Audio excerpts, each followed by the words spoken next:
Están sentándose para poder comenzar esta sesión. Me imagino que ya todos habrán comido su sándwich. Tengo un experto que me ayuda. Bueno, es un placer para mí introducir esta sesión de la campaña para desmantelar el poder de las corporaciones y detener la impunidad y por la soberanía de los pueblos. Es la conclusión, o yo diría es un paso más en un largo proceso que hemos iniciado hace, yo diría, unos 4 años, cuando decidimos lanzar la campaña basada entre otras cosas, en la idea de que la soberanía de los pueblos a nivel global era amenazada por el poder de las corporaciones y que teníamos que avanzar en ese sentido para la construcción de nuestras propuestas, nuestras ideas, ¿no? De ese trabajo, y a manera de introducción, comento, surgió un primer trabajo de diálogo y de reunión de ideas y propuestas siempre vinculadas a las luchas, a las resistencias concretas de los miembros de la campaña, que fue el Tratado de los Pueblos, en materia de empresas, sobre todo, ¿no? De empresas, y no lo llamamos derechos humanos, sino el Tratado de los Pueblos en relación al poder corporativo, ¿no? Ese para nosotros fue un marco, una propuesta amplia, que contenía idealmente lo que nosotros pretendíamos para discutir la cuestión del poder corporativo vis-a-vis los derechos y el sistema de la economía global en su conjunto, ¿no? Eso, como les digo, entonces era un marco, y es un marco a partir del cual construimos, una vez que se inauguró este proceso de discusión a nivel de la ONU, de las propuestas que paulatinamente fuimos construyendo, madurando, discutiendo entre los miembros de la campaña y expertos, juristas vinculados o afines a nuestro proceso, ¿no? En la primera sesión de este proceso, en 2015, presentamos lo que nosotros llamamos los 8 puntos, que eran una suerte de operacionalización primera de ideas que estaban en el Tratado de los Pueblos, transformadas en contribuciones específicas para dialogar con el proceso de búsqueda del alcance y los elementos del tratado, ¿no? Eso fue para la primera sesión. Para la segunda sesión propusimos profundizar cada uno de esos elementos y presentamos 6 submissions, 6 presentaciones escritas desarrolladas en profundidad esta vez. Luego, con el mismo proceso de consultas y con la idea de que nuestras propuestas se producen o son el resultado de nuestras luchas, nuestras resistencias, realizamos un nuevo proceso a partir de todo ese background que les conté, para ver de qué forma contribuíamos en esta tercera sesión, que era la sesión que iba a concluir la fase exploratoria del proceso iniciado con la resolución de 2014. En junio de este año, después de realizar un primer levantamiento, como decimos en Brasil, sobre las contribuciones o las ideas que nuestras organizaciones tenían, decidimos avanzar en la estructura primero, para luego concluir una propuesta completa de tratado, que es exactamente esta que ustedes pueden tomar allí. Hay versiones en los 3 idiomas con los cuales nos comunicamos dentro de la campaña, en español, inglés y francés. Faltó portugués, a gente puede trabajar en un futuro. Es nuestra contribución y la referencia, que ustedes lo deben haber visto en las intervenciones de las organizaciones que se identifican con la campaña, en el plenario, son aquellos elementos que nosotros consideramos importantes para la construcción de un tratado internacional sobre empresas transnacionales y sus cadenas de suministro con respecto a los derechos humanos, que fue eso una cuestión que decidimos agregar. Los procesos colectivos como este que realizamos junto con la campaña son procesos difíciles, siempre hay opciones que decidir, pero al contrario de procesos oficiales de tratados que pueden ser muy largos, en un lapso relativamente corto de 6 meses logramos construir un tratado del cual me enorgullezco porque creo que es un avance sustantivo sobre las ideas que sostenemos en la campaña de cómo debe ser este proceso. Entonces, bienvenidos y bienvenidas a esta sesión en la cual vamos a presentar este trabajo. Yo hice una presentación más de cómo fue el proceso, pero lo que importa son los contenidos y para ello ya quiero agradecer a mis compañeros y compañeras de mesa y pedir rápidamente la palabra a Melik Özden del CETIM para comenzar a hablar de los contenidos de nuestro tratado. Melik. Merci, Gustavo. Bonjour à toutes et à tous. Avant de vous présenter le premier chapitre, j'aimerais ajouter 2 mots sur ce que nous avons bien de dire. Ce qui est important, c'est un travail collectif et participatif. Cela dit, nous n'avons pas la prétention d'avoir un travail parfait. Il se peut que nous avons oublié certains aspects dans ce document.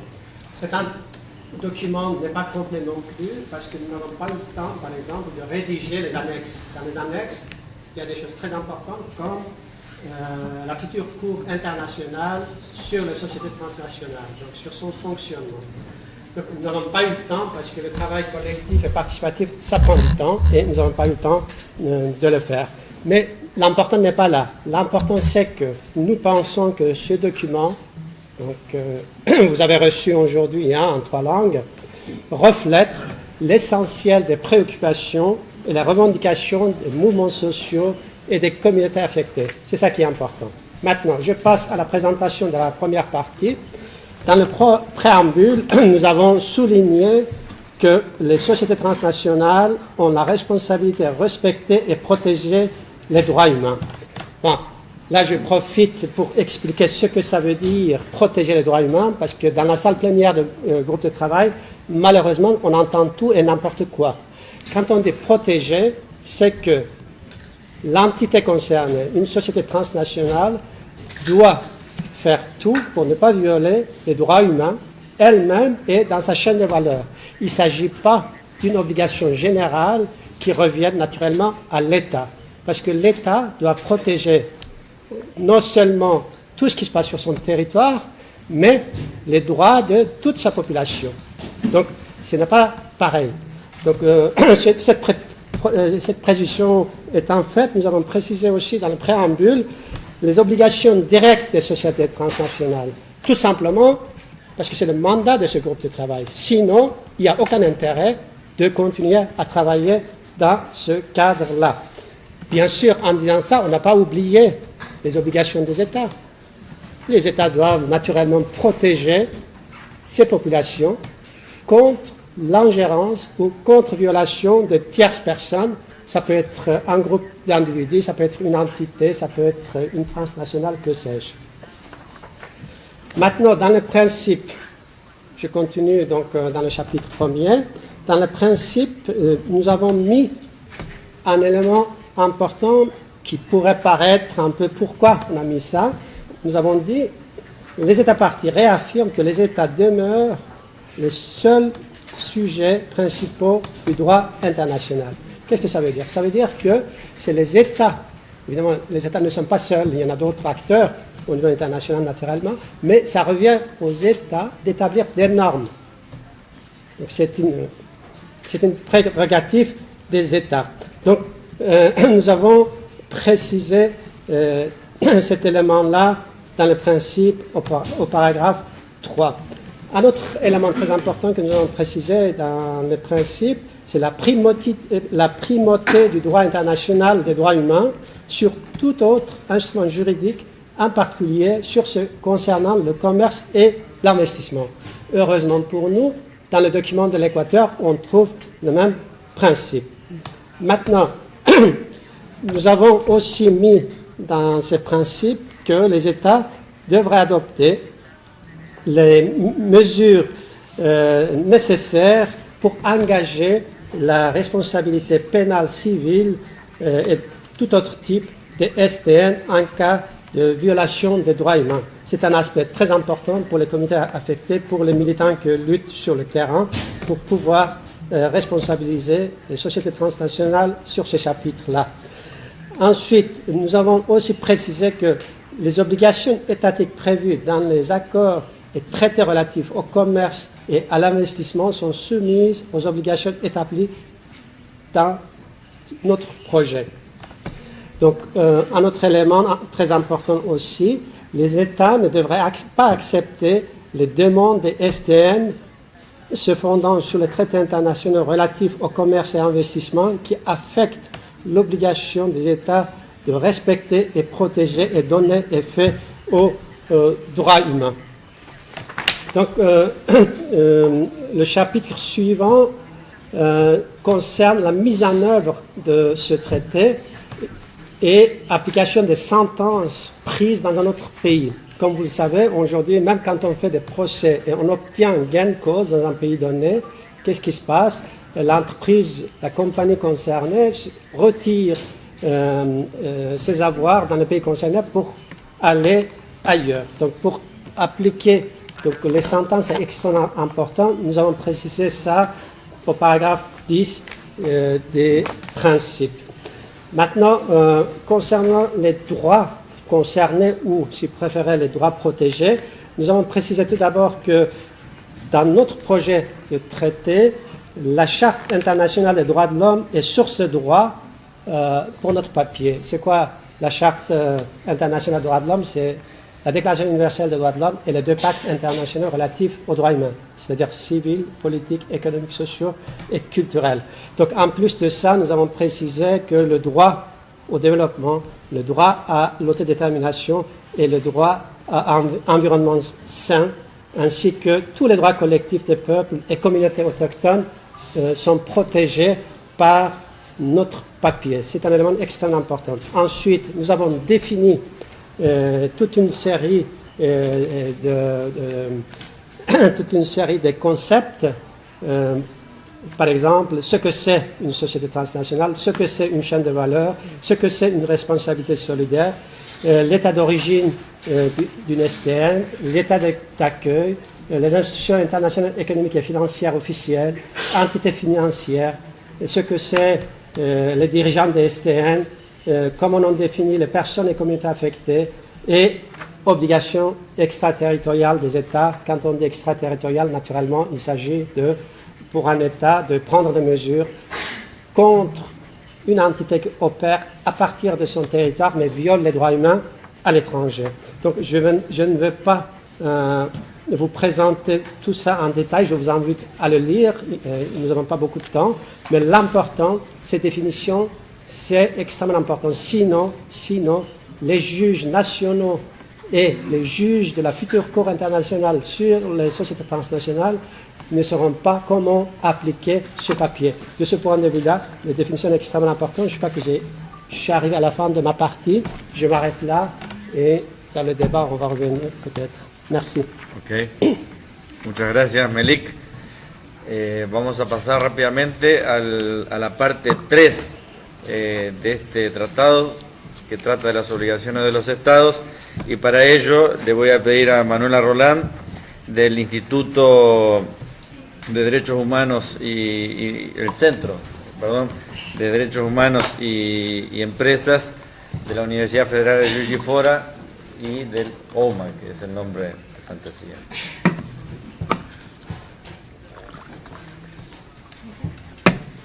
Buenas tardes a todos y todas. Nos gustaría agradecer la oportunidad de estar acá con el colectivo del cual participamos hace algunos años y como realmente ha dicho Gonzalo, Melek, expresa este proceso de acúmulo, de traducción un poco en este instrumento de la lucha de los pueblos y todos los movimientos que están involucrados en el diagnóstico y la búsqueda realmente de reparación de las violaciones de derechos humanos cometidas por las empresas transnacionales. Acá me tocó hablar un poco de las obligaciones en general de los estados, un poco poner en concreto lo que Melek ha dicho, que claramente en este documento los estados se ponen como un principal sujeto para realmente respetar, proteger y remediar todas las violaciones de derechos humanos cometidas por las empresas transnacionales.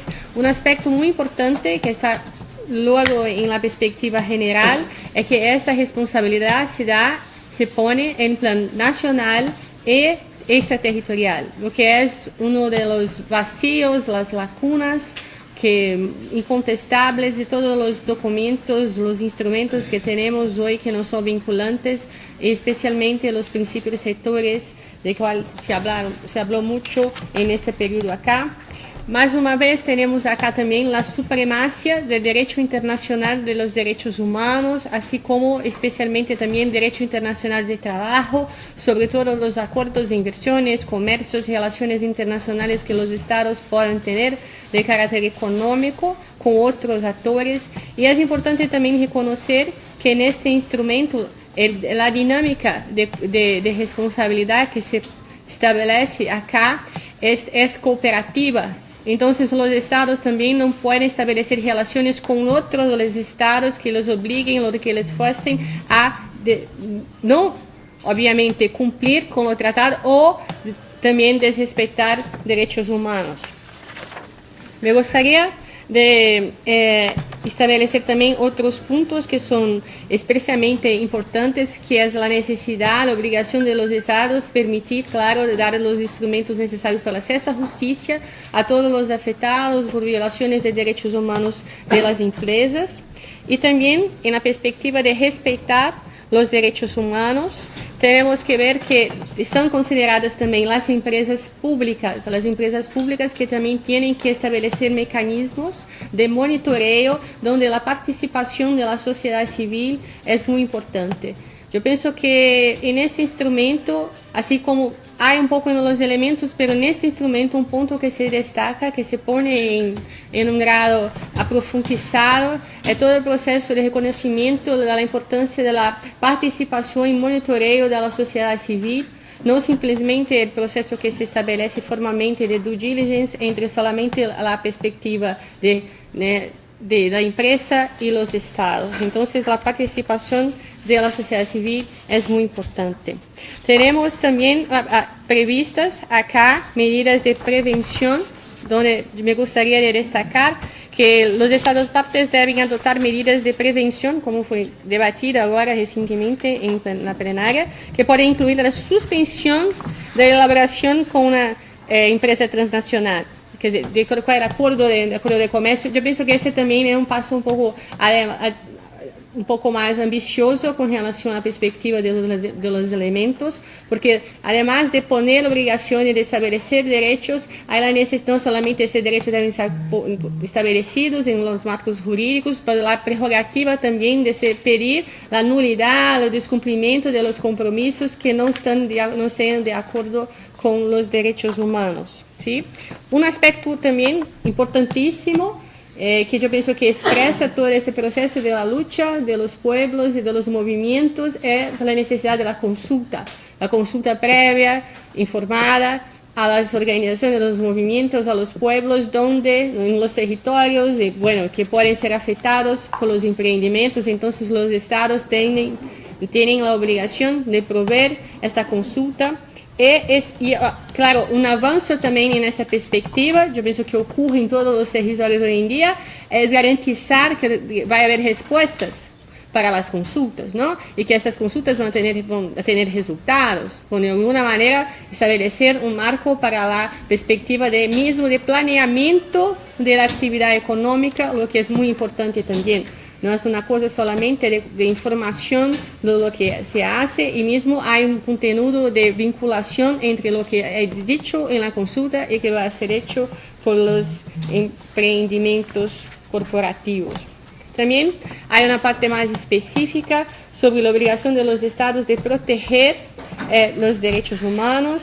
Me gustaría destacar acá el punto 17, que establece los criterios mínimos que pueden ser establecidos unitariamente o conjuntamente donde esta necesidad se coloca, o sea, los estados deben adoptar y aplicar medidas para proteger los derechos humanos contra las actividades prejudiciales de las empresas transnacionales por medios normativos y de otro tipo, al menos en cada una de las siguientes circunstancias: el daño o amenaza de daño se origina o se produce en su territorio, la empresa transnacional o su matriz o empresa controladora tiene su centro de actividad, está registrada o tiene su domicilio o su principal centro de negocios o actividad comercial sustancial en el estado en cuestión, existe un vínculo razonable entre el estado interesado y el comportamiento que se pretende regular, incluso cuando los aspectos pertinentes de las actividades de una empresa transnacional se llevan a cabo en el territorio de ese estado, ¿sí? Me gustaría entonces también de establecer que hay un punto acá, una sección específica para la obligación de los estados de responsabilizar a las empresas transnacionales y gerentes, claro, donde se prevé que los estados deben establecer también simultáneamente responsabilidad administrativa, civil y penal para las empresas transnacionales y sus gerentes.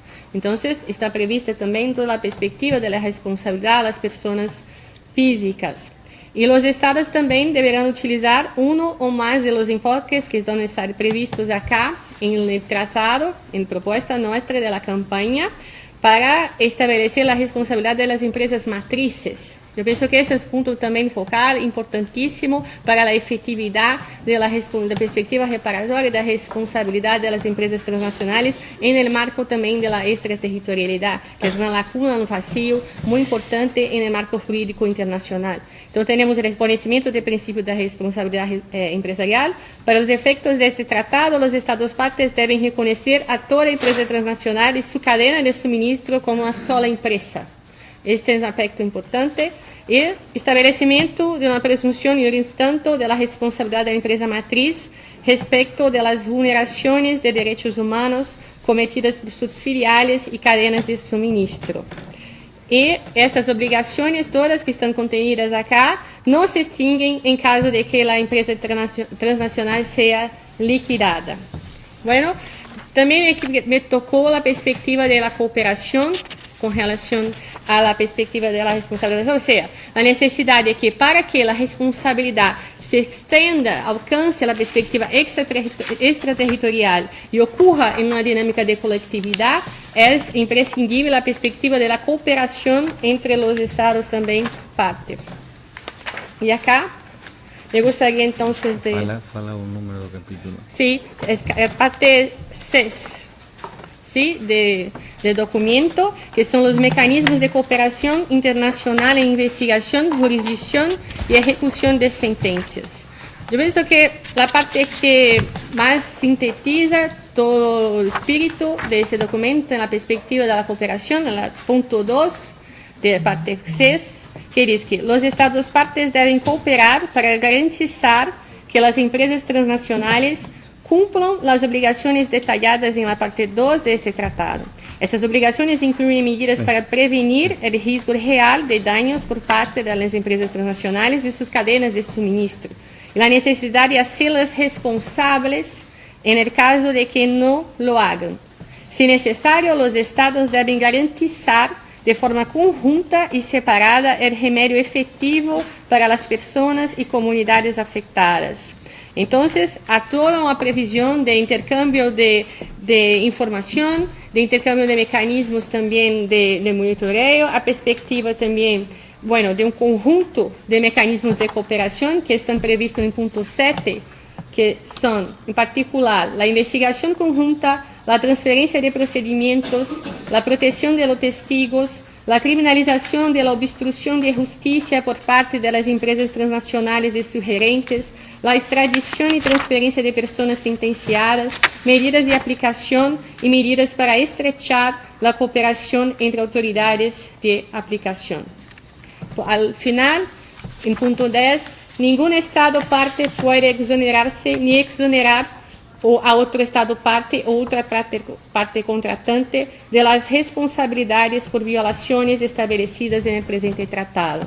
Muchas gracias, mi tiempo se acabó. Muy bien. Son los aspectos principales.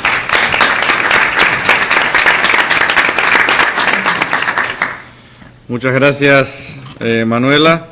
Como ustedes se habrán dado cuenta, es un poco complejo el tema, pero les pido paciencia y que guarden todas sus dudas o cuestiones para el final de la sesión. Al mismo tiempo quiero pedirles a los que aún no han hablado, que como muchos de ustedes leen, mencionen exactamente el párrafo al cual se refieren para que los y las intérpretes puedan seguirnos.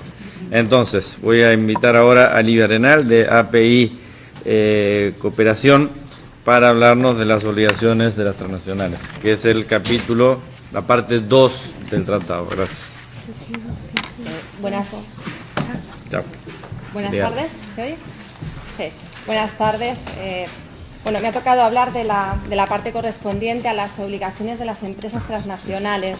He tratado de, bueno, le he dado un enfoque un tanto distinto al de las personas que me han precedido en esta mesa. No he querido tanto abordar cada una de las obligaciones que aparecen en nuestra propuesta de tratado, porque creo que todos ustedes tienen el documento y las podemos conversar en la parte de la discusión o el debate. Sí he querido centrarme en dos cosas que yo considero, que hemos considerado que son importantes. La primera, que tiene que ver con la naturaleza de las obligaciones de las empresas transnacionales y el ámbito de aplicación o los derechos humanos que forman parte de los derechos sobre los que estas obligaciones tratan de establecerse. Manuela ha hablado de las obligaciones de los Estados en materia de derechos humanos, y yo lo que quería decir es que en derecho internacional yo creo que las obligaciones de los Estados de proteger, de promover y de hacer respetar los derechos humanos están bien establecidas. Por tanto, los avances en este instrumento jurídicamente vinculante tienen que desarrollarse en la parte de las obligaciones de las empresas transnacionales. Yo creo que nosotros, como organizaciones que formamos parte de esta campaña, no hemos buscado un tratado de aplicación indirecta a través de los Estados, al uso de los tratados transnacionales, donde se ponen obligaciones a los Estados de adoptar medidas normativas y de otra índole para regular, perseguir o sancionar las conductas de las corporaciones o las empresas transnacionales. Nosotros lo que hemos querido con este tratado es que se establezcan obligaciones internacionales jurídicamente vinculantes para las empresas transnacionales. ¿Y esto qué significa? Que queremos un tratado que establezca que cuando las empresas violan las disposiciones de este tratado surge responsabilidad internacional, y por tanto cuando los Estados no pueden o no quieren tomar las medidas normativas y de otra índole para regular, perseguir y sancionar las violaciones de este tratado, estos hechos deben ser dirimidos a través de mecanismos e instituciones judiciales o no judiciales de naturaleza internacional que puedan ser previstas en este tratado. Para nosotros eso es fundamental, y el hecho de afirmar la posibilidad de establecer obligaciones internacionales de naturaleza vinculante para las empresas viene de nuestro rechazo a la cárcel de la doctrina sobre la cuestión de la subjetividad internacional, si las empresas transnacionales son sujetos o no de derecho internacional. Nosotros lo que decimos es que las empresas transnacionales son actores no estatales que desarrollan sus actividades en la esfera internacional y que, por lo tanto, influyen en el modo en el que se constituye y funciona la propia comunidad internacional y afecta a nuestro ordenamiento jurídico. Si las empresas transnacionales son titulares de derechos en virtud del ordenamiento jurídico internacional, también deben ser sujetos de obligaciones que, cuando se incumplen, generen responsabilidad internacional, especialmente en la esfera de los derechos humanos. Tengamos en cuenta, por favor, que el principio de los derechos humanos es un principio constitucional del derecho internacional, al igual que el principio de la soberanía de los Estados. Si en el año 1945, hace ya 7 décadas, la comunidad internacional puso el principio de los derechos humanos firmemente junto al principio de la soberanía de los Estados, era para controlar el abuso del poder político de los Estados contra los ciudadanos.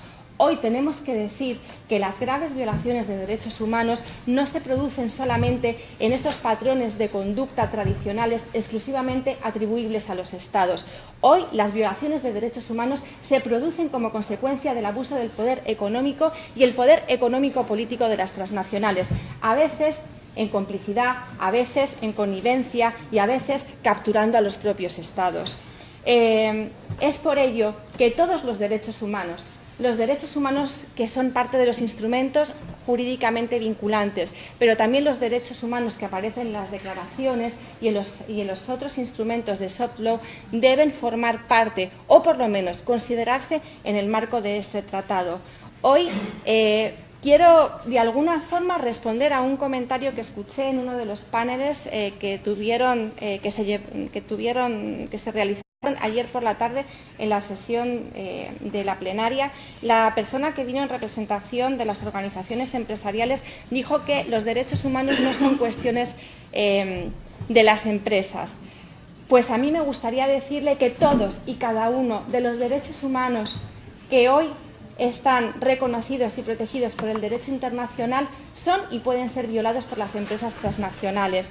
Voy a nombrar solamente algunos pocos. El derecho a la vida, ¿verdad? Que no es solamente eliminar de manera arbitraria la vida de alguien, sino además crear condiciones de existencia peligrosas. Quiero nombrar aquí el caso de la Texaco, que durante más de 10 años, 15 años, casi 20 años, ha contaminado la Amazonía ecuatoriana, 2 millones de hectáreas, poniendo en peligro la vida de las generaciones presentes y futuras. Quiero hablar de la prohibición de la esclavitud, algo que parece muy lejano, pero es muy cercano. Quiero hacer referencia a una investigación que fue premiada el año pasado con el premio Pulitzer sobre la situación de esclavitud en la que las personas se encuentran forzadas a trabajar en la industria pesquera. Cómo no, los derechos laborales. Recordemos, por ejemplo, lo que ha pasado en Rana Plaza o qué pasa con el grupo español Inditex, que ha tenido que pagar una cantidad considerable en Brasil por prácticas análogas a la esclavitud de sus proveedores y terceros. Quiero recordar la prohibición de cometer torturas, tratos degradantes o inhumanos. Por favor, hace unos años fue condenada la Blackwater por tortura. El derecho a la salud de empresas como Novartis, Bristol Myers, etcétera, que impiden con la fijación de los precios el acceso a los medicamentos. Perdón, voy muy rápido. El derecho a estar protegido del hambre, con todas aquellas empresas que especulan en el mercado con las commodities, las que manipulan genéticamente las semillas y las que patentan las formas de vida presentes en la naturaleza. La violación del disfrute a un medio ambiente sano. Podemos mencionar a la empresa Monsanto y catástrofes ambientales como la de Bhopal. Los derechos de las mujeres, que se ven ampliamente violados. Quiero nombrar aquí el caso de la empresa Barrick Gold, que durante años sistemáticamente violó a mujeres que formaban parte de las comunidades cercanas a una mina en Papúa Nueva Guinea. Quiero hacer mención también a los derechos de las personas refugiadas. La empresa Ferrovial acaba de hacer un pacto privado, que es otra de las cosas que debe aparecer en este tratado, ¿verdad?, por los abusos que se han cometido contra personas refugiadas en un centro de internamiento también en Papúa Nueva Guinea. Y los derechos colectivos, por supuesto, de pueblos indígenas, afrodescendientes, comunidades tradicionales y campesinas, que ven sistemáticamente violados sus derechos: el derecho al territorio, el derecho a la participación, el derecho a la consulta previa y al consentimiento. Así podríamos poner muchos ejemplos, pero quiero llamar la atención sobre un hecho. Estos no son actos aislados, no son conductas aisladas. Lo que es necesario subrayar es que estos comportamientos abusivos de la Texaco, de la Barrick Gold, de Novartis, de Monsanto, de Ferrovial y de otras muchas, pero muchas, se practican como parte de una política corporativa y se llevan a cabo y se reproducen allí donde tienen negocios. Las violaciones de derechos humanos forman parte de la ecuación del lucro, forman parte de la estrategia del crecimiento salvaje e irracional del capital transnacional, el cual se mueve a través de los territorios y de las jurisdicciones de los Estados y afecta a intereses y valores que integran la idea de humanidad, siendo así que las violaciones de los derechos humanos no solamente afectan a los individuos y a los pueblos directamente vulnerados, ni a los Estados en los que estas conductas se llevan a cabo. Estos comportamientos de las empresas transnacionales afectan, por la gravedad de su naturaleza y de su impacto, a toda la comunidad internacional en su conjunto.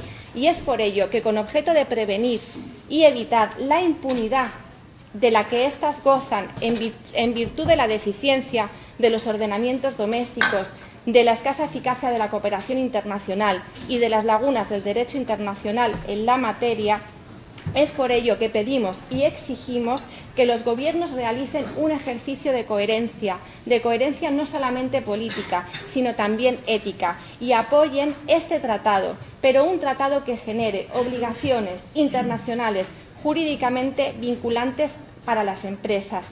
Ello con el objeto de cumplir con los propósitos que la Carta de las Naciones Unidas establece, y es que protejamos a la humanidad de sus más graves amenazas.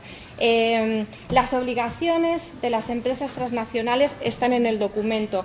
Quiero subrayar solamente las obligaciones generales, ¿verdad?, que nosotros hemos entendido que deben... mencioné el artículo en el que está. Sí, en la parte 2, ¿verdad?, las obligaciones de las empresas transnacionales, nosotros hemos querido distinguir entre obligaciones generales y obligaciones en materia de derechos, de respetar los derechos humanos. En cuanto a las obligaciones generales, bueno, pues decir que se aplican, ¿verdad?, a todas las empresas transnacionales cuyo estado o estados de origen, de acogida o afectados por la operación de las empresas son partes presentes de este tratado. Una obligación general de las empresas transnacionales es que no pueden adoptar ninguna medida o riesgo real de perjudicar o violar los derechos humanos. Se dice además en esta parte que las empresas transnacionales detentan obligaciones derivadas del derecho internacional de los derechos humanos y que estas obligaciones existen con independencia del marco jurídico vigente en los estados de acogida, de origen o de afectado. Una de las obligaciones, aparece la parte de las obligaciones, pero consideramos que es fundamental, es el tema de la responsabilidad. Hemos tratado de incluir no solamente la responsabilidad de las personas individuales, sino también la responsabilidad de las personas jurídicas, responsabilidad penal, civil y administrativa. Las obligaciones, además de este tratado, son aplicables a todas las empresas transnacionales y a las entidades que las financian. Y además, las empresas ostentarán una responsabilidad solidaria con sus filiales, así como sus cadenas de suministro, en cuanto a los deberes de este tratado. Las obligaciones de las empresas transnacionales de respetar los derechos humanos pues son bastantes, tenemos como 29 obligaciones. Yo creo que están muy vinculadas, ¿verdad?, con todos los derechos humanos que están reconocidos, como hemos dicho, no solamente en los tratados internacionales más importantes, sino también en algunas declaraciones e instrumentos de soft law. Para no detenerme, porque ya he hablado muchísimo, me parece, pues yo creo que las podemos comentar con mucho más detalle en el debate. Muchas gracias y perdón porque he hablado en exceso, creo. Siento. Gracias. Muchas gracias, Livia. Voy a invitar ahora a Erika González, del Observatorio de Multinacionales en América Latina, el OMAL, a contarnos los contenidos de la parte 4 y la 5, ¿no? Erika. Bueno, pues... te pido porque no vale el texto directamente. No, entonces no importa. Lo primero, buenas tardes a todos y todas. Agradeceros que os hayáis interesado en la presentación del tratado. También quería hacer un reconocimiento a las luchas que todos ustedes están realizando en sus territorios, en sus organizaciones, porque son imprescindibles. Y también quería reconocer cómo las denuncias que están llevando a cabo en este proceso, en este edificio, en la Sala 20, son denuncias también que están dando vida a esa sala y son una especie de justicia poética, porque bueno, esa sala ha sido financiada, su construcción o su adorno ha sido financiado por empresas transnacionales españolas, de manera que denunciar allí esas transnacionales es esa especie de acto de justicia poética que pues a mí me hace un poco de ilusión, ¿no? Pasando ya a desarrollar los puntos que comentaba Gonzalo, antes de entrar a los objetivos y a las exigencias que tenemos en cada uno de estos apartados, quería aportar pues 3 ideas fuerza que van guiando todo el desarrollo del tratado, ¿no?, que hemos elaborado en la campaña, ¿no? Primero, creemos que hay que fortalecer la idea de un derecho internacional desde abajo, ¿no?, un uso alternativo del derecho construido por organizaciones y movimientos sociales, por sectores críticos de la academia y por las comunidades afectadas por las empresas. Hay que reconocer que la lucha de millones de hombres y mujeres han sido fundamentales para el reconocimiento de los derechos humanos.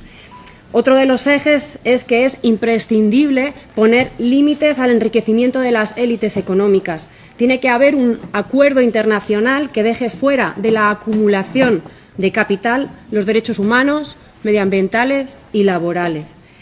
Y el último eje sería parte de lo que ya hemos ido comentando a lo largo de esta semana, y es que es también urgente y necesario invertir la pirámide jurídica internacional, por la cual se pueda expresar claramente que el derecho internacional de los derechos humanos es jerárquicamente superior a las normas de comercio e inversión, ¿no? Y a partir de esas 3 ideas fuerza, sí que quería pasar a señalar objetivos y explicar alguna exigencia que desarrollamos en los apartados 4 sobre instituciones financiero-económicas internacionales y 5 sobre los mecanismos de control y ejecución. En el primer punto, en el punto relacionado con estas instituciones financieras, bueno, reconocer también que las políticas económicas del Fondo Monetario Internacional, del Banco Mundial, de bancos regionales, otros organismos financieros, de la propia Organización Mundial del Comercio, contribuyen a la construcción de la arquitectura jurídica de la impunidad de la que gozan las transnacionales y son, además, responsables directas de la violación de derechos humanos.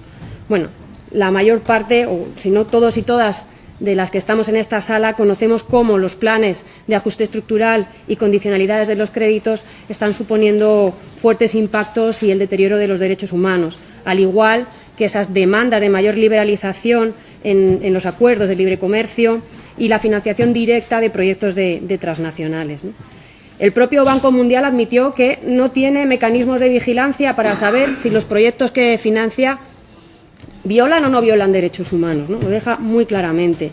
Y a todo esto habría que añadir cuestiones que en la sala pues, Kuka de Attac ha estado exponiendo en relación a cómo organismos financieros internacionales están directamente vinculados al crecimiento de las guaridas fiscales, aquellas guaridas por las cuales las transnacionales desvían los recursos de la población para el enriquecimiento de las élites económicas, ¿no?, desviando enormes presupuestos que deberían de invertirse para el cumplimiento de los derechos humanos.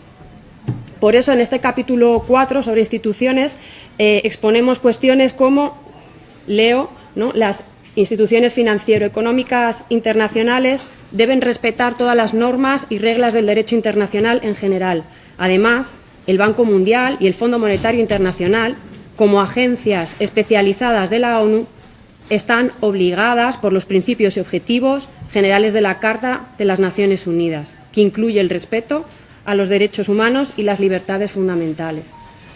Otro aspecto es cualquier conducta de estas organizaciones y sus gerentes que contravenga estas obligaciones debe ser corregida por una medida disciplinaria, administrativa u otra adecuada, incluyendo la posibilidad de que las personas y comunidades afectadas puedan obtener compensación y reparación contra la organización concernida, ¿no? Esto en relación a estas propuestas de cómo hacerles responsables de la violación de derechos humanos que cometen de manera sistemática. Pasando ya al apartado número 5, en relación a mecanismos de control y exigencia, como se ha ido también comentando, las empresas transnacionales son poderosísimos agentes económicos que condicionan directa o indirectamente la creación de leyes, tanto a nivel estatal como a nivel internacional. Acuerdos formales e informales a escala mundial y mecanismos específicos de resolución de conflictos. Y todo ello al margen de los criterios y fundamentos de los poderes judiciales. Sus obligaciones se reenvían a legislaciones nacionales sometidas a políticas neoliberales de desregulación, privatización y reducción del Estado en políticas públicas y derechos humanos. Reducción que no afecta a las políticas de represión y control de población, que están en auge, ¿no? Y precisamente están en auge también siendo funcionales a los intereses de las empresas transnacionales. En ese marco hay estados que efectivamente son cómplices de los intereses de las empresas transnacionales y estados que no lo son, que tienen cierta voluntad política de cambiar algunas cuestiones, se encuentran sometidos a la lógica neoliberal. Y si aún así un Estado consigue tomar algún tipo de medidas en favor de los derechos humanos, la empresa transnacional tiene la versatilidad y la capacidad de navegar por las jurisdicciones buscando aquellas que no le pongan ningún tipo de normas, controles relacionadas con derechos humanos. Por eso es necesario disponer, como ha comentado Livia, de obligaciones directas a las empresas transnacionales. Pero otra cuestión imprescindible es que tiene que haber una instancia, un centro que efectivamente tutele esos derechos, que los haga efectivos, que haga que se cumplan, que ponga consecuencias o que establezca consecuencias ante su incumplimiento, ¿no? Es, como decía Juan Hernández Zubizarreta, es dotar de dientes al tratado, o sea, que sea efectivo. En ese sentido, en este apartado 5 sobre mecanismos de control, establecemos que instancias como los comités de Naciones Unidas sobre Derechos Humanos se puedan recibir de forma directa quejas contra empresas transnacionales y instituciones financiero-económicas internacionales. También se contempla que en los conflictos entre transnacionales y Estados, donde estén cuestiones de derechos humanos, no puedan ser recurridos ante tribunales arbitrales internacionales de comercio e inversión. También, para garantizar la eficacia de las obligaciones, se establece una Corte Internacional sobre las empresas transnacionales y sus directivos. La Corte tiene la competencia de recibir, investigar y juzgar las quejas contra las transnacionales y sus directivos por violaciones o infracciones a los derechos humanos, ¿no? Así como por las obligaciones establecidas en el tratado. Un aspecto clave es aclarar que las decisiones y sanciones de la Corte son directamente aplicables y jurídicamente vinculantes. Por último, entre otras medidas, se establece un Centro Internacional de Monitoreo de las Empresas Transnacionales, encargado de evaluar, investigar e inspeccionar las actividades y prácticas de estas corporaciones, y tiene que emitir recomendaciones en base a sus investigaciones. También un aspecto importante es señalar que la composición debe asegurar el control público y la participación social en este centro, sobre estas empresas, ¿no? Debe ser gestionado de forma conjunta por Estados, movimientos sociales, comunidades afectadas y organizaciones de la sociedad civil. Por último, ya para finalizar mi aportación, sí que quería aportar a cómo podemos movernos en este proceso de creación de un instrumento vinculante, ¿no? como organizaciones sociales. Y es que consideramos que Ginebra debe ser un espacio más de trabajo y no el centro de acción contra el poder corporativo, para evitar que nuestra actividad se quede muy condicionada a la lógica de las Naciones Unidas. Esta perspectiva yo creo que ha quedado muy clara con la campaña a cómo ha desarrollado sus actividades tanto dentro como fuera de las Naciones Unidas y ha puesto en marcha multitud de actos, foros y acciones.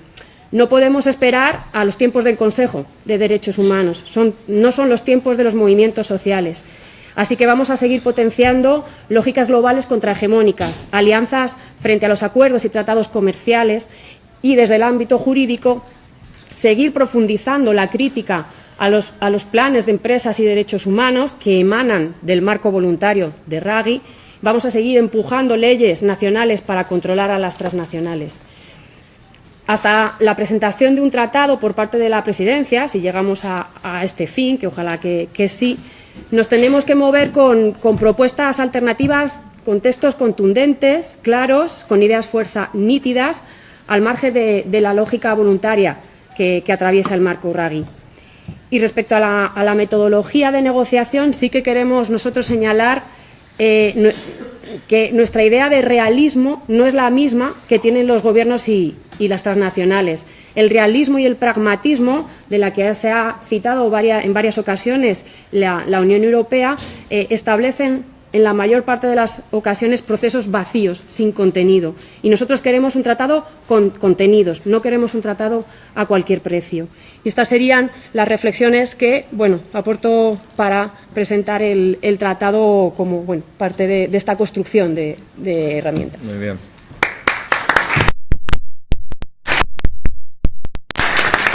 Muchas gracias, Erika. Y para cerrar esta primera parte de presentaciones y después pasar a cuestiones o dudas que ustedes puedan tener, voy a invitar a Judith Santos, do Movimento dos Trabalhadores Rurais Sem Terra, do MST do Brasil. Obrigado, Judith. Buenas tardes, muchas gracias también por la presencia de ustedes acá, para contribuir en este debate tan importante que es la construcción tratado para la regulación de las transnacionales. Soy Judith del Movimiento Sin Tierra de Brasil y hablo en nombre de la Vía Campesina Internacional.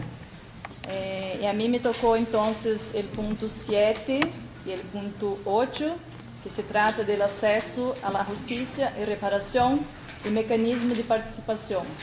Y también quisiera, en el decorrer del texto, mencionar algunos ejemplos concretos de lo que estamos pasando en nuestra realidad en Brasil, también para hacer el puente entre lo que estamos construyendo, discutiendo y también en la lucha concreta que estamos viviendo todos los pueblos del mundo.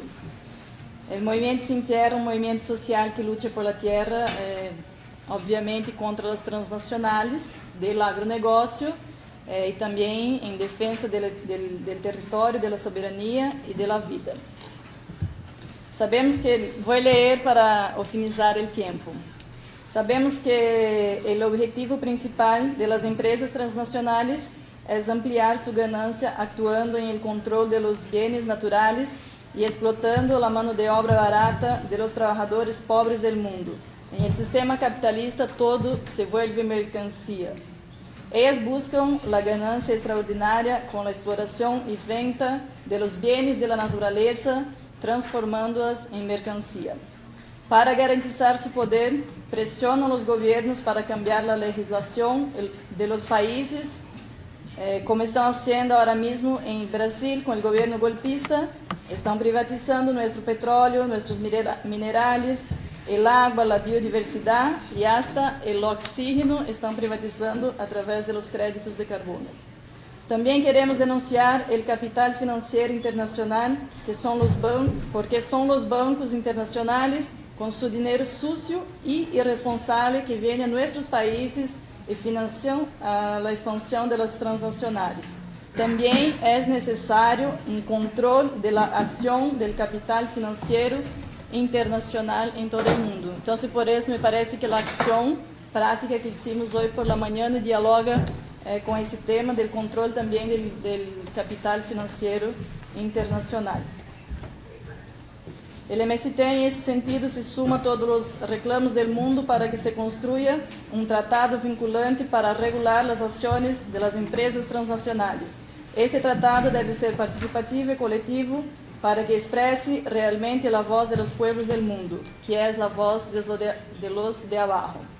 En la propuesta de la campaña defendemos que en el tratado se debe considerar que las comunidades afectadas deben tener derecho a la información. Los grandes monopolios de la comunicación están al servicio de las empresas transnacionales. Son financiadas para ocultar las informaciones con respecto a las violaciones de los derechos humanos y trabajan para criminalizar las luchas. El acceso a la información debe ser derecho de todos. Derecho a la justicia. La justicia debe estar al servicio de las comunidades afectadas y no de las empresas. Muchas veces las personas afectadas, cuando reclaman sus derechos, sufren proceso de criminalización y no tienen sus derechos garantizados. Derecho a reparación. En muchos casos de violencia, de violación, las comunidades o personas afectadas no son reparadas. Quisiera mencionar entonces un ejemplo de un crimen practicado por la empresa mineradora Vale, Samarco, en Brasil, donde hace 2 años mataron 18 personas y hasta hoy no hubo reparación. Y puede ser que ese proceso puede durar hasta medio siglo para que las familias afectadas sean reparadas. Y también menciono un ejemplo de un crimen practicado por la empresa Syngenta en Brasil, que fue el asesinato de un militante campesino del MST, y justo esta semana se cumplió 10 años. Fue asesinado por seguridad privada de la empresa Syngenta en un territorio de conflicto, y que también, después de 10 años, no hubo reparación de los daños. El otro derecho es la garantía de no repetición a las violaciones. Las empresas muchas veces siguen practicando violaciones aun cuando son obligadas a reparar. Por ejemplo, hay localidades donde existe el trabajo esclavo, y hoy en Brasil sufrimos el retroceso donde el gobierno cambió el marco regulatorio sobre el trabajo esclavo y las empresas pasan a tener más libertad para esclavizar a la gente. El sistema de evaluación debe ser imparcial. Las empresas son las que pagan los técnicos del Estado para hacer la evaluación de los casos, por eso los afectados casi nunca tienen sus derechos asegurados. Los abogados que defienden los derechos humanos deben tener protección para que no sufran la criminalización y persecución. Hay muchos casos de abogados criminalizados por actuar en defensa de los derechos humanos y en contra de las transnacionales. Además, deben recibir aporte del Estado para su actuación en defensa de los derechos humanos. Es deber del Estado respetar la jurisdicción de la Corte Internacional, cambiar sus leyes nacionales y aprobar normas internas para ejecutar las sentencias de la Corte Internacional de Regulación de las Empresas Transnacionales. Los Estados deben garantizar que las quejas contra las empresas transnacionales por sus violaciones en más de un país. Por ejemplo, Brasil puede denunciar a Monsanto por su actuación destructiva en cualquier parte del mundo. Ese es el deber del Estado. Y por último, entonces, sobre el mecanismo de participación popular. El Estado debe preguntar a la sociedad civil y movimientos sociales si están de acuerdo con la autorización de actividades de exploración de las empresas transnacionales. Por lo tanto, debe promover plebiscitos de consulta popular antes de firmar acuerdos con dichas empresas en cualquier actividad o inversión. En Brasil, otro ejemplo es de que el gobierno está privatizando las tierras y hace poco está aprobando una ley donde cada empresa internacional podrá comprar hasta 200.000 hectares. Este está pasando ahora mismo sin ninguna consulta al pueblo brasileño. En cada país se debe realizar un plebiscito para que el pueblo decida sobre el destino de los bienes de la naturaleza. Así defendemos que haya un marco regulatorio mundial para impedir a las empresas de apropiarse y explorar nuestros recursos naturales, porque consideramos que esos bienes deben estar bajo el control de los pueblos para que los utilicen según sus necesidades. Muchas gracias.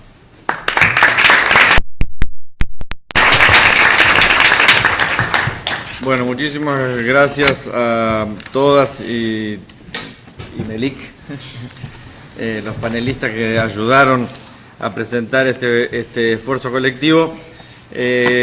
Abro la palabra entonces para una ronda de preguntas. Tenemos una media hora para hacer este pequeño diálogo sobre la propuesta que hemos presentado aquí.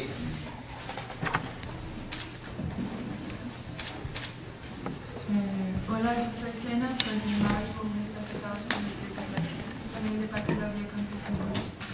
Lo que quería decir es que, como he dicho afuera el otro día, esa propuesta de tratado que estamos presentando acá ahora, adentro de las Naciones Unidas, es una propuesta hecha a muchas manos, ¿no? Hay mucha sangre, hay mucha lucha, hay mucho esfuerzo de parte de nosotros para transformar nuestras luchas y poner eso en términos jurídicos para presentar acá ahora en este tratado. Entonces, creo que es mucho importante que si quiere escuchar a su pueblo, a su gente, los estados también deberían estar acá escuchando esa propuesta que hacemos nosotros. Y además de eso, quisiera preguntar a Judith, porque en caso de Brasil nosotros lo que vemos muy claro son las cadenas y cada vez más concentración de poder con los agroquímicos. Que nosotros le decimos muchas veces que no queremos agroquímicos, que no queremos que eso se maneje, tenemos una campaña de contra eso y nosotros no logramos tener una zona libre de agroquímicos en Brasil. Y toda la falta de información que tenemos nosotros, lo que estamos consumiendo con esos productos transgénicos. Y también decir que el Keno vive acá con nosotros y que Nisinha también está presente. Y también decir que Berta no murió, se multiplicó, y son por esas villas que nosotros seguimos acá luchando y proponiendo, porque sí que nos estamos matando a estas empresas transnacionales y tenemos que parar con esto. Gracias.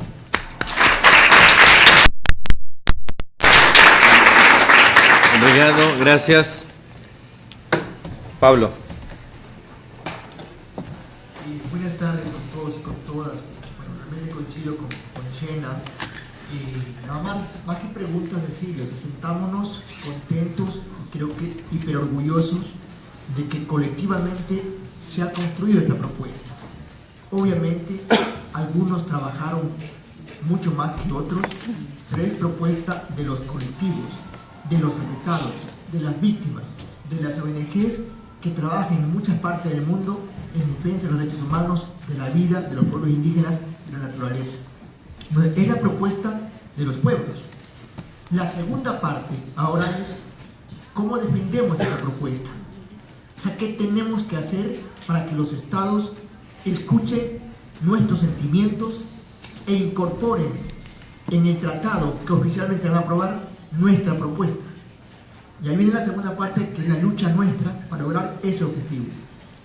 Paralelamente a eso, también es qué hacemos nosotros para que nuestra colectividad, nuestros grupos de base, nuestras asociaciones se empoderen de este documento, lo sientan como tal, sabiendo y reconociendo que no es un documento que está en piedra, que fue, como dice Chena, fue construido por muchas manos, que tenemos que seguir ahí mejorando, que tiene el lenguaje nuestro quizás, no es un lenguaje hipertécnico, pero es el lenguaje nuestro, de nuestra gente que está en las comunidades que son los afectados.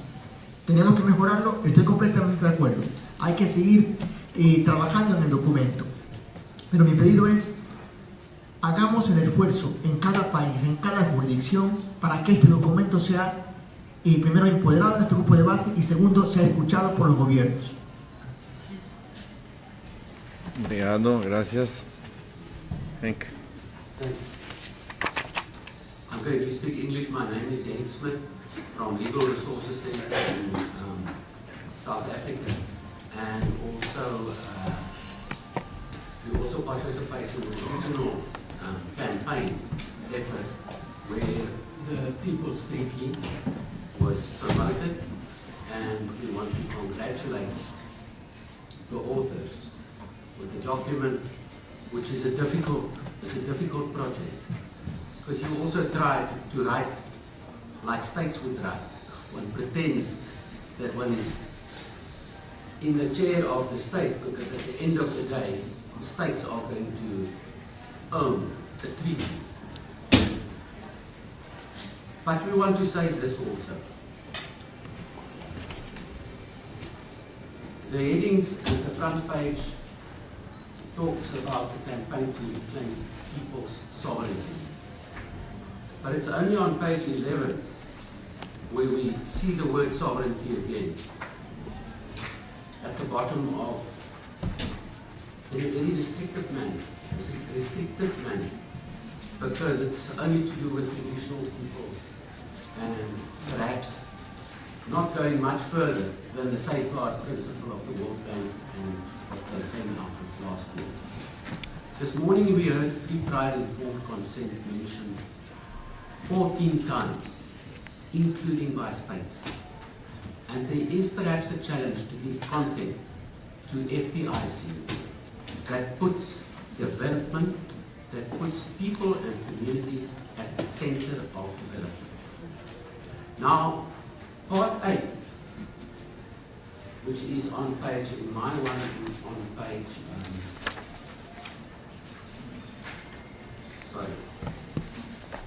mechanisms for part B11, 8, yeah, mechanisms of participation in the community. That's excellent. It talks about people starting, being involved from the beginning in any development project. Similarly, the previous page mentions the rights of individuals and communities on page 23, part 7. I wonder whether in the construction and in the structure and the architecture, we shouldn't put people and people's development upfront and center in a possible next version. It is not unheard of. The African Charter tries to do that, to put people and people's rights. And it was also a treaty that was in effect written by states. And it comes from a different time, but if we are going to transform our society, and we see this as a class war by TNCs against us, we must put our rights in the first chapter. Thank you. Thank you very much. Now I've got the Finnish comrade here. Thank you, Ville-Veikko Hirvola from Friends of Finland. I think that the draft by Ecuador is our hope, and the citizens' alternative treaty is a step forward. But I think in both there is lacking one important element related to rights of people. As you know, many human rights, and especially economic, social and cultural human rights, are dependent on resources. Resources like land, water, forest, and their biocultural diversity. But now the issue is then that if human rights and their realization is dependent on these resources, how these resources are controlled so that they are used to realize these human rights. If they are not controlled in such a manner that they will be available to realize these human rights, then these human rights will be violated, and this we see every day. So there must be a mechanism established through which the use of such natural wealth and resources, which are crucial for people's human rights, are kept in the use where they will then realize, where they can be used to realize human rights. And I think that this kind of mechanism is crucial to be created just to take care that we follow the basic economic self-determination, which is in both main human rights treaties, as they are starting like this, that all peoples may for their own ends freely dispose of their natural wealth and resources, so that in no case may a people be deprived of its own means of subsistence. And the recent interpretations of this clause by both by treaty parties and the High Commissioner also recently in her statement on the previous High Commissioner in the statement on land and human rights, they give us tools to go in this direction, and I think this should be crucial and to develop this further. Thanks. Thank you very much. Tú allá atrás. Señor.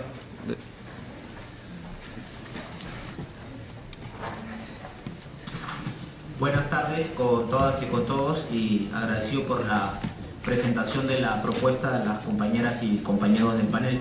Mi nombre es Walter y yo vengo de Perú, de la Asociación Pro Derechos Humanos, y efectivamente en el Perú también constatamos un creciente abuso corporativo, sobre todo en el sector extractivo, desde que se implementaron las políticas del Consenso de Washington, libre comercio y la creciente exportación de los recursos de los territorios del país a la minería, el petróleo y otros sectores extractivos.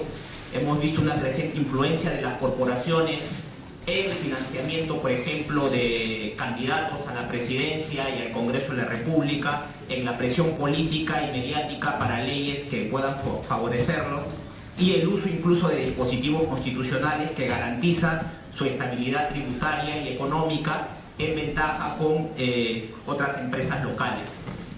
Yo tenía una pregunta muy específica respecto al asunto de la captura corporativa, ¿no? Si pueden ampliar en la propuesta, en el comentario de la propuesta, qué se está proponiendo dentro de la idea de tratado desde la campaña respecto a la regulación de intereses corporativos en las decisiones públicas, en las decisiones legislativas y digamos en las posiciones que puedan adoptar los estados, sobre todo los estados receptores de la inversión. Muchas gracias. Tú, sí. Yo básicamente quisiera hacer dos preguntas que van estrechamente relacionadas, y la primera es saber si dentro de los anexos ya se está o se ha ido pensando y hablando de cómo va a estar organizada la Corte, digamos el equipo que va a conformar la Corte, qué profesionales estarían dentro de ella o si exclusivamente serían solo abogados o abogadas, porque si queremos realmente hacer una justicia integral, con el respeto que todos los abogados y abogadas merecen, yo diría que debería ser un equipo multidisciplinario, no solamente los juristas, sino también psicólogos, psicólogas, trabajadores sociales, que pueden, y otra índole de profesionales que pueden dar una visión más integral. Y una segunda pregunta es sobre las oficinas, digamos, o las sedes de la Corte, si sería una exclusiva ubicada en un solo lugar o se habrá pensado ya si podría establecerse una por región, partiendo ello principalmente de la distancia, ¿verdad? Que son una dificultad, quieras o no, para muchos pueblos, para muchos países empobrecidos, el poco acceso o la posibilidad de tener acceso a venir a Europa, a acompañar, por ejemplo, un proceso que se pueda llevar. Entonces, son como las dos preguntas que me surgen. Gracias. Muchas gracias, compañera. Usted. Después vamos a hacer la compañera aquí y después vamos a cerrar una ronda. Buenas tardes. Gilberto Trujillo, en Colombia con el Congreso de los Pueblos, aquí en Ginebra con la Ley Internacional de Derechos Humanos. Para retomar un poco lo que decía Erika, en el sentido que hay que desconducir, más bien, sacar un poco el debate de la ONU hacia el local, y creo que eso es un elemento clave para poder comprometer más las organizaciones sociales y locales, pero también a los gobiernos locales en el respaldo de eso.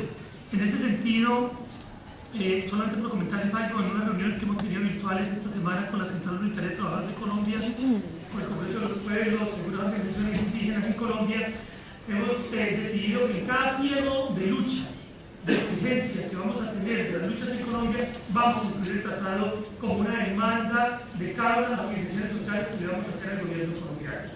Y yo creo que se puede ser una muy buena estrategia en la medida que nosotros logremos meter el debate de nuestras reivindicaciones y demandas que hacemos en cada uno de los países. Porque yo sí creo que hay que seguir transformando esta lucha en una lucha universal. No solamente aquí en el espacio de las Naciones Unidas, he visto que en España acaban de hacer un debate interesante en el Parlamento, en Uruguay han dado también un gran paso en este sentido, y pienso que ojalá, si en cada país lográramos llevar esos debates a lo local, sería un respaldo grande a la campaña global que viene trabajando el tema del tratado. Y hay algo que quería resaltar. Yo pienso que cada lucha, cada pueblo se debe convertir en la lucha de cada uno de nosotros. cada persona que ha sido asesinada en el mundo por defender el territorio debe ser una lucha nuestra. En Colombia llevamos 89 personas asesinadas este año, la gran mayoría por defender el territorio contra empresas multinacionales. Y quiero terminar diciendo una cosa muy pequeña. Yo pienso que debemos hacer un ejercicio de sistematizar las luchas locales. Hay mucho para aprender en las luchas locales. Después te a otras organizaciones de todo el mundo. Coloco varias cosas. A mí me hubiera gustado de repente haber escuchado aquí esta cosa de El Salvador que prohibieron la minería en el Parlamento y en todo el país, una cosa bien interesante. O haber escuchado la experiencia de Costa Rica, donde las ciudades son obligatorias y previas, no solamente con los indígenas, sino con todos los sectores. O la lucha que ahorita se está desarrollando en Colombia con las consultas populares, donde se ha logrado utilizar muchas multinacionales y el territorio solamente este año. Y resaltar finalmente el tema de la solidaridad entre todas las luchas que se vienen dando en el mundo para defender el territorio. Muchas gracias. Vamos a hacer un minuto cada uno. Hay dos personas que se anotaron después, el compañero allí y la compañera aquí. Yeah. This first round, yes. And I guess the one we are second one. Thank you. My name is Woni. I'm from Southern Eastern Africa, from Zimbabwe especially. My concern is that as women constitute the largest population in the world, it is evident that they are the most vulnerable to the corporate impunities. I would suggest that maybe from the grassroots, put women to positions of leadership until maybe to national and beyond, so that they could help us to influence reforms and influence policy reforms in the United Nations. Thank you.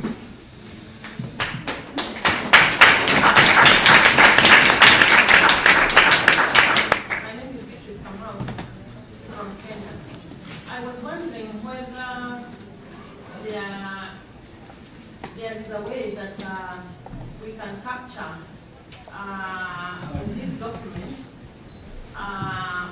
involving the community in a more meaningful way. I talk like this because I'm taking an example of a Kenyan corporation.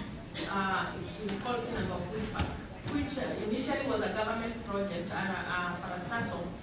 Then it changed hands to a private investor 2 times. When they came to implement the project, the community refused because they were not involved meaningfully. And there was struggle until the investor had to do. But the investor is protected by the documents that they signed with government. And the government is now going to pay the investor huge monies from taxpayers. But nobody is compensating the community, yet the community had not been well involved. So, is there a way that, especially when it comes to natural resources, we can have in the document proper or meaningful involvement of the communities concerned? Thank you very much. That's considered indeed in the document. Half minute to Britt Brennan and half minute to Tom. Well, then very briefly, it's been said at the panel that we are very proud of this collective work. It's been reiterated from the floor that this is the result of struggles, blood, tears, and hopes. And a question I suppose that I have is that we've had this really, I think, a very strong initial sort of, if you like, from the bottom up, from the momentum from below, to really put this treaty together. I think the people have given us collectively a very strategic weapon, I think. I think I like to use the word weapon. And I think it's really strategic also because we are ahead of governments in this regard. So we are able to, from our collected wisdom, strategies, and urgency of demands, to be able to engage what the government has now put on the table, and also to develop our strategy to counteract, which we can expect to be quite vicious counter proposals from the side of government. So in a way, my reflection and my question to the panel is, how do we, and it's been also actually reflected here, I mean, how do we bring this back to the communities, to the affected communities, to the social movements, so that we actually move ahead very decisively with this demand and the creation of a treaty, and contribute in a way to, not yet, contribute a real fatal blow, in a sense, to corporate power. I think our time demands it, and that we have here in our hands the beginnings of this kind of fatal blow to corporate power. So how do you anticipate that we can empower this momentum in going forward? Thank you very much. Tom? I really would like to thank all the people who have contributed to this very important contribution. I also think, as it was said in this room, that now our big task is to bring that to the local, regional, national, sectoral level for debates. There are many points in the document we can still make better and have a meaningful discussion, and having concreter political positions to make it even stronger, the language, but also in terms of political discussion for the next negotiation in the UN, it is needed. And also, as Colombian comrades said and several others, we need this to bring to national level, because on this level maybe we have laws who can take into force even before we have a binding treaty on the UN level. I just wanted to go to one concrete point which I think is strong enough, but we can even work better on it, which is the supremacy clause in relation to investment and trade agreements, because the European Union right now is counter-attacking the discussions here. Meanwhile, the EU here is breaking and blocking the process on the binding treaty. In 2 weeks' time, in UNCITRAL, which is also a United Nations Commission on Investment Law, they are negotiating already a multilateral investment court, and that is a very dangerous process which could expand the rights of cooperation. Meanwhile, here in our treaty, we want to stop the expansion of corporate rights. So I think that is very important that we even go deeper on the page 8 and other points related to the supremacy court of human rights over investment and trade agreements. But thank you very much for the work, and I think it's a good starting point. Gracias, Tom. Voy a pasar ahora la última de las últimas. Go.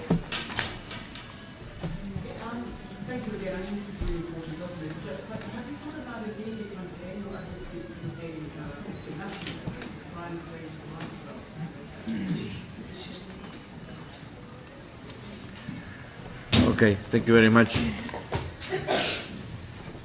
Obviamente todas nuestras campañas, sí, solo para responder rápidamente a esta cuestión, nuestra campaña justamente está orientada a eso, o sea que después de producir este tratado, y entre los periodos de sesiones en los que tendremos toda una labor de difusión, de divulgación y de discusión de las propuestas que están allí colocadas. Y de hecho la campaña de medios está siendo llevada adelante en este momento inclusive por nuestros compañeros de la prensa. ¿Dónde están nuestros compañeros de la prensa? Que levanten la mano. Aquí, está muy concentrado. Sí, que está llevando adelante ese proceso, así como todos, es un trabajo cooperativo que realizamos. Quiero pasarle entonces definitivamente, por fin, a Melik como primera. Merci. Il y a eu beaucoup de questions. Je ne sais pas si je pourrais répondre à toutes ces questions. Il y en a que je n'ai pas pu prendre de notes. J'espère que mes collègues Erika, Livia et Judith pourront peut-être répondre. J'aimerais répondre à 3 questions précisément. La première question, évidemment, il y a des améliorations à faire si nécessaire sur ce papier. Comme je l'ai déjà dit, nous n'avons pas la prétention d'avoir fait un travail parfait. Donc, sûrement, il y a des choses à faire sur la discussion que nous avons ici ou dans la salle du groupe de travail. Ça, on peut le faire. En plus, ce n'est pas un texte complet, comme je l'ai déjà dit aussi. Sur la cour, par exemple, sur le fonctionnement de la future cour, on n'a rien encore rédigé. Donc, c'est un travail encore à faire. Maintenant, la deuxième question sur le langage. Il est vrai que nous ne sommes pas préoccupés d'utiliser le langage onusien. Pour nous, ce qui est important, c'est de refléter dans ce papier les préoccupations et les revendications des mouvements sociaux, des communautés affectées. Par moment, paradoxalement, on a respecté le langage de l'ONU. Par exemple, dans le préambule, si vous regardez 1, 2, 3e paragraphe, à la page 5, nous avons mentionné toute une série de conventions, textes déjà adoptés par les États au niveau international. Ceci répond à la question posée par 2 camarades dans la salle, que comme quoi le droit des peuples ne sera pas dedans. C'est dedans. C'est dedans. Parce que si les 2 pactes internationaux relatifs aux droits humains, la Déclaration universelle, etc., se réfèrent clairement aux droits des peuples. Nous avons aussi la Déclaration sur les peuples autochtones qui respecte aussi ça. Nous avons résumé tout ça donc, à la page 7, paragraphe 12-13. Si vous lisez attentivement, on se réfère non seulement au texte relatif aux droits humains, mais aussi aux droits internationaux humanitaires, parce que dans le cadre de leurs activités, malheureusement, les STM violent aussi dans les conflits armés, dans des guerres, les droits humains des populations. On s'est référé expressément aux droits collectifs des peuples et des communautés autochtones, donc c'est le paragraphe 13. Maintenant, qu'est-ce qu'on va faire avec ce document? Quel est l'usage à faire? Donc si nous avons fait ce papier, c'est influer sur les négociations dans le groupe de travail, c'est clair. Même si il est évident que le document de base, c'est le document présenté par la présidence, c'est-à-dire l'Équateur, les éléments qui sont présentés, c'est la base de discussion, c'est ça. Mais notre avantage, c'est que nous avons déjà fabriqué plus ou moins sous une forme de traité. Donc ce qui était présenté par l'Équateur ne sont que des éléments, c'est-à-dire qu'on doit encore mettre en forme, rédiger un traité. Donc nous avons un avantage de dire, voilà, nous avons déjà fait le travail, et utilisez-le. Donc ce document a été soumis officiellement. Donc c'est sur la table. Les États ne peuvent pas ignorer. Et nous sommes ici présents en force, comme vous le savez, et nous prenons la parole dans la salle aussi oralement pour dire, voilà, concrètement, sur tel chapitre, ce qu'on peut faire, ce qu'on ne peut pas faire. Par contre, ce qu'il faut savoir, ça ne suffit pas. Tout ça, ça ne suffit pas. Pourquoi? Parce que nous savons qu'il y a beaucoup de pression sur ce groupe de travail. En particulier de la part de l'Union européenne, vous avez vu le premier jour, la tentative de blocage de l'Union européenne et les lobbies des SDN derrière essayent de tout faire pour éliminer ce groupe de travail. Juste un exemple. Tout à l'heure, je suis sorti de la salle. J'ai reçu un appel d'un journaliste qui m'a dit que, de toute façon, ce groupe de travail sera dissous, non? J'ai dit, mais vous avez entendu d'où ça? Donc, il y a des fake news comme à la mode, maintenant, partout. Ce sont des propagandes qui sont propagées pour dire que ce groupe de travail, c'est fini. Mais je vais vous dire, la résolution du Conseil des droits de l'homme, 26/9, est très claire. Tant que le travail n'est pas fini, tant que le traité n'est pas élaboré, le travail va continuer. D'accord? Donc, si vous souhaitez trouver le texte de cette résolution, c'est dans l'annexe de notre publication sur l'impunité des sociétés transnationales, il y a quelques exemplaires, vous pouvez lire vous-même. Donc, c'est très clair, tant que le travail n'est pas fini, donc on va continuer. Par contre, il y a des risques politiques. Ce qu'on doit faire, pour le moment, nous avons une courte majorité, il est vrai, dans le Conseil des droits de l'homme, au sein de l'ONU. On doit élargir ce lien politique au maximum possible, non seulement pour que le processus continue, mais nos propositions soient prises en considération. Alors, comment on va faire? ce week-end, je vous donne une information, il y a eu un forum parlementaire. Et dans ce forum parlementaire, à la fin, il y a eu une déclaration. Donc nous avons, à l'heure actuelle, 200 parlementaires répartis dans 20 pays ont déclaré qu'ils vont soutenir ce processus. Donc, à notre niveau, ce qu'on peut faire en tant qu'organisation de la société civile, en tant que mouvements sociaux, en tant que communauté affectée, on peut interpeller nos collectivités publiques, nos élus, pour dire que ça c'est pour nous primordial. C'est important. Pourquoi c'est important? Parce que à l'heure actuelle, c'est la démocratie, c'est les droits humains, c'est la souveraineté des peuples qui sont menacés par ces activités. Comme ça a été très bien dit par Erika et Lydia, donc ce sont des enjeux fondamentaux pour nous. Donc on doit convaincre nos élus, nos collectivités publiques, afin que nos États ici votent dans notre sens, que nous soutiennent pour que notre proposition devienne réalité, afin qu'on mette ces entités, afin que nous puissions soumettre à la loi ces entités. Voilà, je m'arrête là et je vous remercie de votre attention.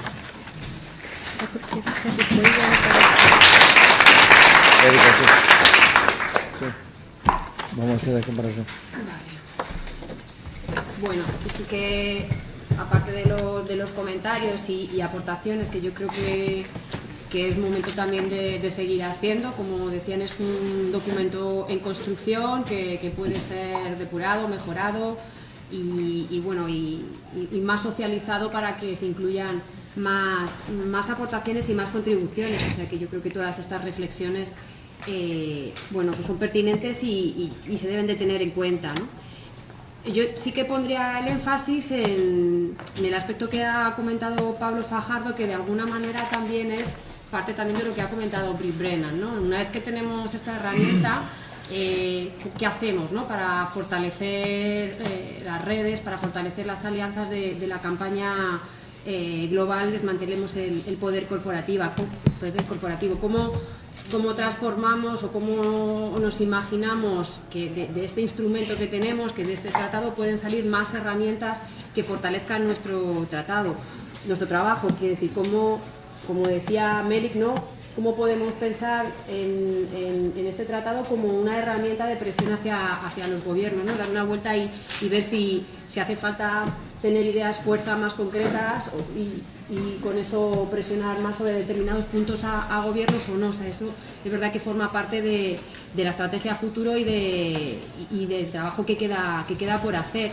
Y una cosa también especialmente importante que ya señalaba Brit es, bueno, cómo socializamos esto, cómo se interioriza o cómo es realmente útil para las luchas de los movimientos sociales este tipo de herramienta, ¿no? Cómo conseguimos que se socialice todo lo posible, que llegue a todas las organizaciones, a todas las redes y que realmente vean en esta propuesta una propuesta que refleje también sus demandas, sus luchas y se incorporen a demandar una cuestión así y por lo tanto que se incorporen a fortalecer este proceso o esta propuesta que puede dar ese golpe al poder corporativo. Y también creo que es parte de nuestro desafío, ¿no? Igual que en su momento teníamos como el mandato de que el Tratado de los Pueblos fuera universalmente conocido, ¿no? y que representara las demandas de los pueblos, pues igualmente con esta propuesta. Son dos desafíos, dos vías que hay que trabajar de manera paralela si queremos seguir, si queremos fortalecer este trabajo para la transformación y para desplazar a las transnacionales del centro de nuestras vidas, ¿no? Entonces, bueno, comentar esto y comentar a lo mejor una cosa más en relación a la Corte Internacional que ha comentado Mel y que está por definir, por desarrollar, pero en relación a si la composición debe de estar formada solo por juristas o también puede tener otro tipo de perfiles, ¿no? Más vinculados o a especialistas o a ecologistas o a los movimientos sociales o a la academia. Probablemente una corte que emita sentencias vinculantes, o sea, que sean jurídicamente vinculantes, sea más difícil. Pero por eso también hemos pensado en una instancia como un centro de monitoreo, como un centro de peritaje, como un centro de seguimiento de las empresas transnacionales, donde ahí sí la participación social y la participación de personas especializadas de los sectores críticos de la academia tienen un lugar muy importante para hacer ese seguimiento y para bueno, documentar la violación de derechos humanos y que también forme parte de lo que se aporta como denuncia a esa corte. O sea, yo creo que ahí sí que veo que hay una participación social que es clave. Ok, gracias, Erika. Libre y después Manuela. Así no sé. Bueno, por Sí. tratar de no responder, sino conversar sobre algunas de las cuestiones que hemos puesto sobre la mesa, sobre nuestro instrumento o nuestra propuesta de instrumento que sabemos que tiene sus deficiencias. Yo creo que de él hay que subrayar que es un instrumento político, por tanto es este instrumento el que debe de inspirar y orientar al instrumento jurídico. No nos confundamos, nosotros no vamos a hacer una propuesta de un tratado desde el punto de vista jurídico de derecho internacional. Nosotros tenemos que hacer una propuesta que reúna las necesidades de los pueblos, los individuos, personas naturales que representan aquí a comunidades, pueblos, comunidades afectadas, etcétera. Somos los que conocemos todas las aristas de lo que las violaciones de derechos humanos son. Y nuestro instrumento tiene que ser un instrumento político que refleje todo eso. Y nuestro instrumento pueda inspirar y orientar el contenido de un instrumento jurídico internacional de naturaleza vinculante. Por lo tanto, no me preocupa tanto la forma que pueda tener, sino que seamos capaces de reunir todos esos elementos. Por otro lado, con relación a lo que le he dicho Iván, que no se había mencionado la victoria que ha sido la aprobación de una ley contra la minería metálica en El Salvador. Bueno, aquí estuvo ayer una representante de la asociación ADES de Santa Marta, donde pudo contarnos cuál ha sido el proceso, ¿verdad?, de victoria de las comunidades y de los pueblos afectados. Algunos avances se están dando. Ha sido hace unos meses la Fiscalía General de la República de Colombia hizo una resolución en la que equiparaba una figura que ellos llaman una figura agravada para delinquir, que no significa otra cosa que la financiación ilegal de los grupos paramilitares con los crímenes de lesa humanidad. Equiparaba esos dos tipos. Entonces, es una cosa más que significativa que se reconozca que las empresas madereras que financiaron ilegalmente grupos paramilitares cometieron crímenes de lesa humanidad es un hecho de especial relevancia. Ahí está el comunicado de la Fiscalía General de la República, que lo pueden revisar.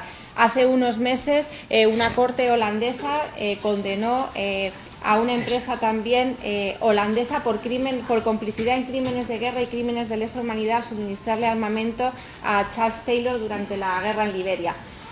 Son avances que se van dando, pero son oasis en el desierto. Por tanto, hay que seguir trabajando y luchando. Respecto a lo que decía Tom, yo estoy totalmente de acuerdo con él.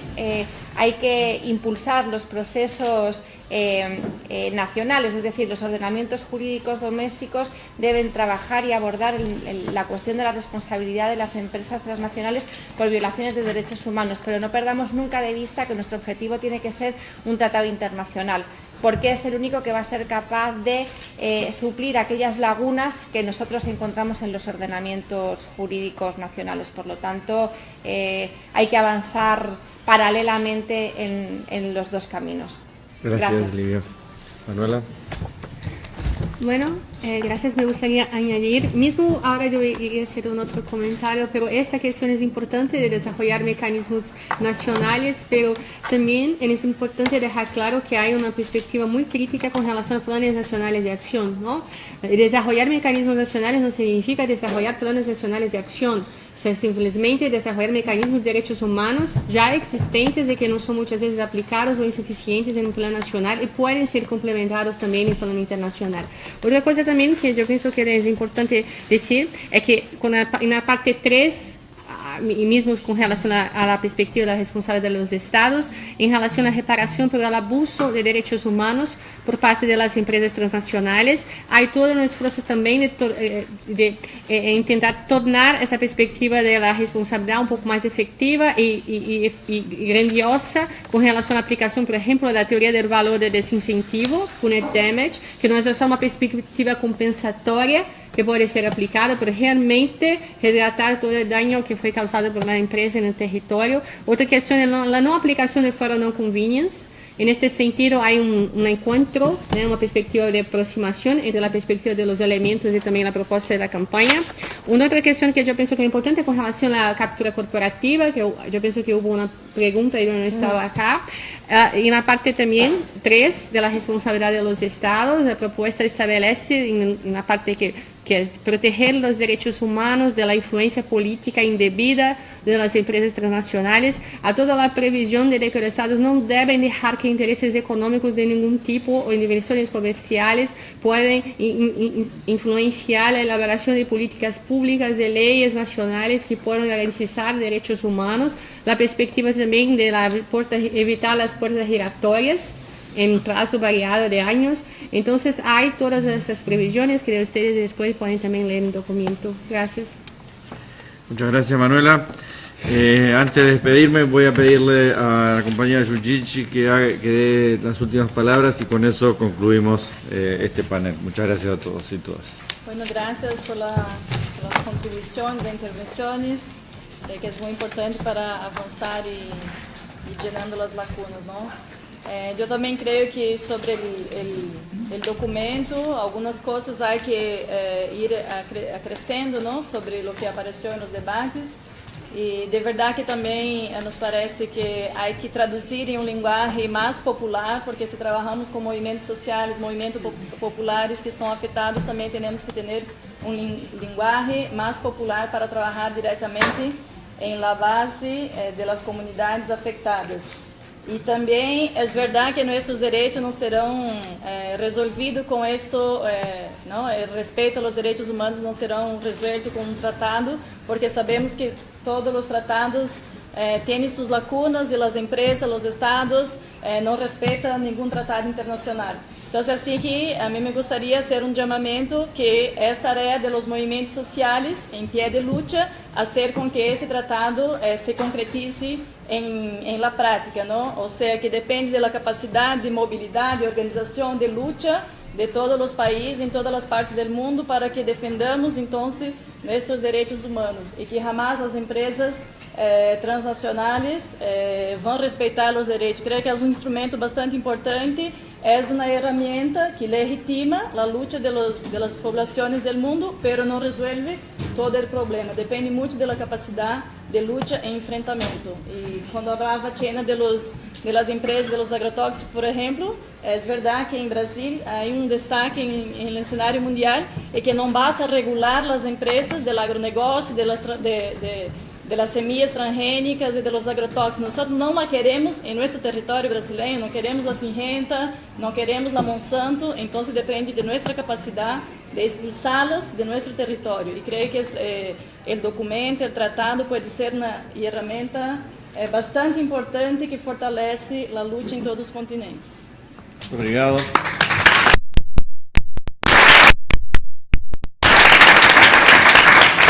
Muchas gracias a todos y todas. Con esto damos por concluida la sesión.